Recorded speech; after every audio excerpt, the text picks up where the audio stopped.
Semiconductor एक ऐसा आविष्कार जिसने हमारी सोसाइटी को बदल के रख दिया। TV, fridge, washing machine, computer और आपकी गाड़ी या फिर आपकी घड़ी, इस सदी की किसी भी चीज को उठाकर देख लीजिए, आपको सब में सेमीकंडक्टर मौजूद मिलेगा। पहले कंप्यूटर, उसके बाद सुपर कंप्यूटर, फिर क्वांटम कंप्यूटर और अब आर्टिफिशियल इंटेलिजेंस, ये सब सेमीकंडक्टर के कारण ही पॉसिबल हो पाया है। बिना सेमीकंडक्टर के हम आज के मॉडर्न वर्ल्ड की कल्पना भी नहीं कर सकते और ना ही आने वाला भविष्य इसके बिना संभव हो पाएगा।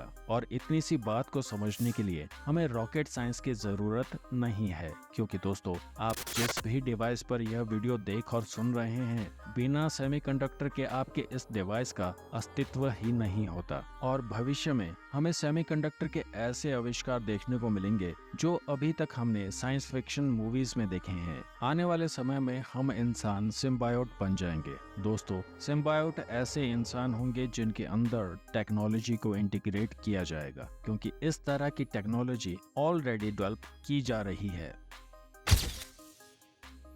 तो चलिए दोस्तों, जानते हैं कि इस अद्भुत टेक्नोलॉजी की शुरुआत कहां से हुई। और यह जानने के लिए आपको मेरे साथ पास्ट में करीब 200 वर्ष पीछे चलना होगा, जब 1824 में स्वीडन के एक केमिस्ट और फिजिशियन जॉन्स जेकब ब्राजीलियस ने सिलिकॉन को समझा और डिफाइन किया। जॉन जेकब ही वो व्यक्ति थे जिन्होंने इस सेमी मेटल का नाम सिलिकॉन रखा, और आज सिलिकॉन सेमीकंडक्टर इंडस्ट्री का एक मेजर पिलर है। इस डिस्कवरी के करीब 50 साल बाद 1874 में कार्ल फर्डिनेंड ब्रॉन ने रेक्टिफायर इफेक्ट की खोज की। रेक्टिफायर इफेक्ट वह इफेक्ट होता है जिसमें अल्टरनेट करंट को डायरेक्ट करंट में कन्वर्ट किया जाता है, और सेमीकंडक्टर डीसी करंट यानी कि डायरेक्ट करंट पर ही रन करते हैं। तो इस डिस्कवरी के बाद दुनिया में सेमीकंडक्टर का महत्व धीरे धीरे बढ़ने लग गया था। अमेरिका में 20वीं सदी से ही सेमीकंडक्टर की कंडक्शन प्रोसेस को समझने के लिए खोज की जा रही थी, ताकि हम सेमीकंडक्टर को अपनी सहूलियत के हिसाब से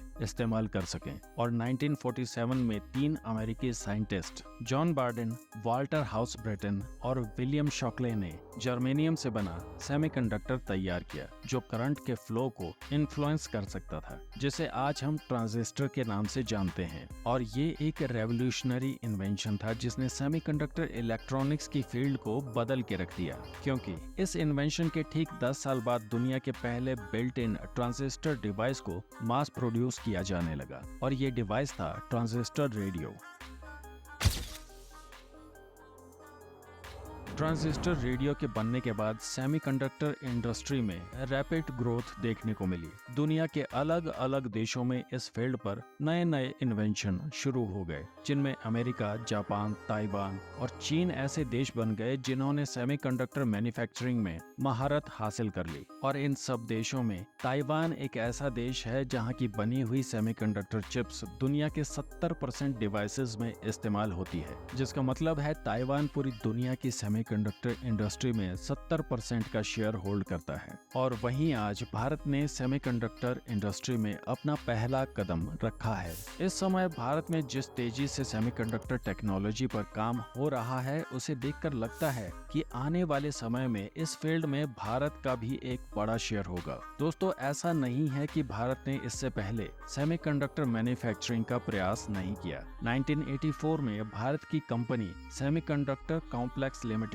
और अमेरिकन माइक्रो सिस्टम्स ने मिलकर 5 माइक्रोन के CMOS टेक्नोलॉजी के सेमीकंडक्टर की मैन्युफैक्चरिंग पंजाब के मोहाली में शुरू की थी। दोस्तों, CMOS technology digital logic circuits, micro controllers, random access memory यानी कि रैम और माइक्रो प्रोसेसर जैसी चीजों को बनाने में इस्तेमाल की जाती है। लेकिन 1989 में सेमीकंडक्टर कॉम्प्लेक्स लिमिटेड की इस फैसिलिटी में आग लगने के कारण यहाँ सेमीकंडक्टर फैब्रिकेशन का काम बंद कर दिया गया। और हैरानी की बात यह थी कि इस फैसिलिटी में मल्टीपल स्टेशंस पर एक साथ आग लगी थी। और उस पर सबसे मिस्टीरियस बात यह थी कि इस घटना की इन्वेस्टिगेशन में इन्वेस्टिगेटर्स को आग लगने के कारणों की कोई ठोस वजह नहीं मिली। और SCL में घटे इस घटना के कारण भारत का सेमीकंडक्टर ड्रीम डिले हो गया। पर अब भारत ने इस टेक्नोलॉजी पर एक नई शक्ति के साथ काम शुरू कर दिया है, जो भारत को आने वाले समय में सेमीकंडक्टर मैन्युफैक्चरिंग का हब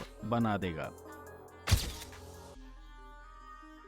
दोस्तों 20वीं सदी में सेमीकंडक्टर की बहुत सी इन्वेंशंस हुई, जिनमें ट्रांजिस्टर और डायोड को मोस्ट इम्पोर्टेंट इन्वेंशन माना जाता है। 1971 यानी कि इसी सदी में इंटेल ने दुनिया का पहला single chip micro processor 4004 develop किया था और 21वीं सदी की दुनिया में सबसे पॉपुलर इस इन्वेंशन को भला कोई कैसे भूल सकता है, जब 2007 में एप्पल ने अपना पहला आईफोन लॉन्च किया था, जिसने ग्लोबल मोबाइल फोन इंडस्ट्री के लैंडस्केप को पूरा बदल के रख दिया। और ये सारे इन्वेंशन सेमीकंडक्टर की वजह से संभव हो पाए। और दोस्तों ये टेक्नोलॉजी समय के साथ साइज में छोटी होती जा रही है। प्रेजेंट टाइम में 3 नैनोमीटर की सेमीकंडक्टर चिप मास प्रोडक्शन के लिए तैयार है और साथ ही 2 नैनोमीटर की सेमीकंडक्टर चिप को IBM द्वारा डेवलप कर लिया गया है। प्रेजेंट टाइम में इस टेक्नोलॉजी पर कुछ ऐसे एक्सपेरिमेंट किए जा रहे हैं जिससे हम अंदाजा लगा सकते हैं कि फ्यूचर में यह टेक्नोलॉजी ह्यूमन रेस को